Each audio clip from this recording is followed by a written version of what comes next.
To start off with reading and translating that to a violin, let's dive right into the basics. First of all, you'll see the staff. The staff has 5 lines in it, and this is where we place the notes. If we place a note higher in the staff, it's going to sound higher. Place the note a little bit lower, it's going to sound lower. That is the pitch. At the beginning of each staff, you'll see a clef. We have a treble clef, you have an alto clef, and also a bass clef. The bass clef will be for cello and double basses. The alto clef is used by violas, and we violinists, we use the treble clef. At the beginning of a staff, you'll also see the time signature. Here you see 4 quarters. If you look at the bottom number, that is the count. In this case, a quarter is the count. But don't worry, we'll explain it all when it comes. The top number will say how many counts are in a bar. So in this case, we have 4 counts in a bar, so we count till 4. 1, 2, 3, 4. 1, 2, 3, 4. 1, 2, 3, 4. And as you can see, the bars are divided with bar lines. This makes it easy for us to see where the 4 counts end and where the new 4 counts start again. We also have an end bar. This means we've come to the end of a song. Now we've come to the notes. I just explained that the position of a note in a staff determines how high or how low the note sounds, the pitch. But we can also write a note value. That means how long will that note last. Long notes, short notes, and with those we'll get a sort of rhythm, the melody. So let me take you through that.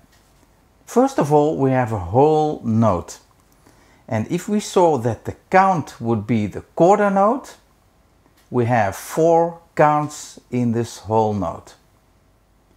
We have a half note. That would mean, with the time signature, we have that there are 2 counts in the half note. Now we get the closed note, and that is the quarter note. Here I'll show you the division of the notes. First of all, the whole note, and we can fit in 2 half notes in a whole note. You can see 4 quarter notes in the whole note, and here we see 8 eighth notes, and here you can also see we can write them separate or we can beam them like that. And of course 16 16th notes. This is how you can divide the notes. A melody will always be a combination of note values and note pitches. Okay, now let's see how the notes written in the staff correspond with the correct positions on the violin. First of all, I'll take the highest string. The highest string is the E string, and this is placed at this position in the staff. This is the highest open string. If I place my first finger on the string, we have F sharp. This is what we call the note. It's got a name. 1 note higher. Okay? Now you can see the position in the staff. The first one was under the first line. This note is on top of the top line in the staff. That corresponds with the first finger on the E string. 1 note higher, that'll be above the top line in the staff. That is the second finger on the E string. you see, it goes higher. From the E string, I'm going to place one note higher on the top line, higher, so a higher note.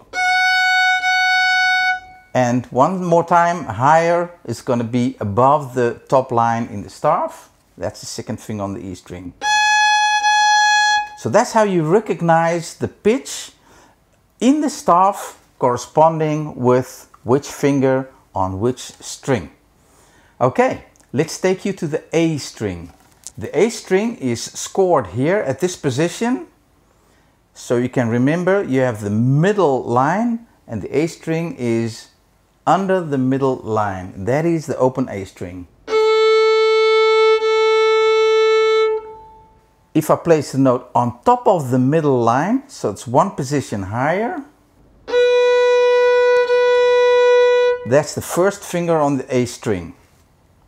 If I go one position higher, I go above the middle line. I'm placing the note here, and that is the second finger on the A string. That's it. One higher would be the third. We're not working with the third yet in the beginning. It's going to come a little bit later in the course. But to make reading a little bit easier, I'm just working with two fingers for the next exercises. So it's easier to recognize them as well. Okay, going to the D string. The D string is under the bottom line. The note placed under the bottom line in the staff, that is the open D string. So if you see the note written down under the bottom line of the staff, at this position, it's the open D string. One position higher will be on the bottom line. That's going to be the first finger on the D string. One position higher, it's going to be above the bottom line. And that is the second finger on the D string. Okay. And now we go to the G string. And this will exceed the range of the 5 staff lines. So we need help lines there, ledger lines. These are going to help us define where is this note scored.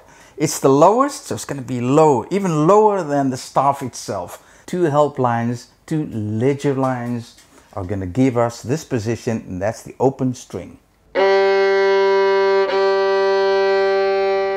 Okay? If we go one step higher, it's going to be on that second help line, the second ledger line. If you see this note at this position, it's the first finger on the G string. And now, second finger on the G string, we write it down at this point. So those are the positions on the violin that correspond with the note pitches in the staff. Now, if you want to learn to read, I would advise you to learn to recognize the positions in the staff. And this is going to make your reading very easy. If you learn this right, learning the letters of the alphabet and then you can read the words. Well, this is exactly the same. You can always find a reference in book 1 in lesson 1. And those are found below the videos on the website. These black buttons, download buttons. There you get the pages, and on those pages you'll find the reference notes. So you can learn that there and always know what and where you're playing. Okay, now you would know where is the A in the staff. The open A string. First finger. Second finger. Okay, let me give you an example. I'm going to play quarter notes and I'm going to use these 3 pitches. The open string, the first finger and the second finger. Okay, look how this is scored.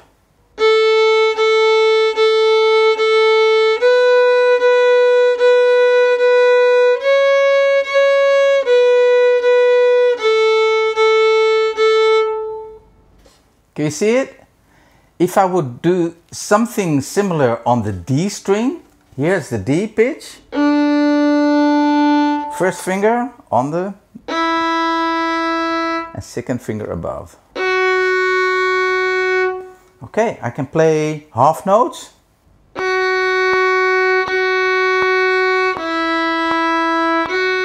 Quarter. 1, 2, 3, 4. That's it. Now I used the different pitches and the different note values. And I did this in the 4/4 time signature. So each bar, as you could see, would have 4 counts in them. There can be 2 half notes, 1 whole note, maybe even 8 eighth notes, or a combination of both. Now this is what we're going to work with in the first lessons in the creative violin method. So I hope now you understand how it works with the reading. So let's try that in the next exercise 1, A, B, C and D. From all open strings, the first fingers and the second fingers.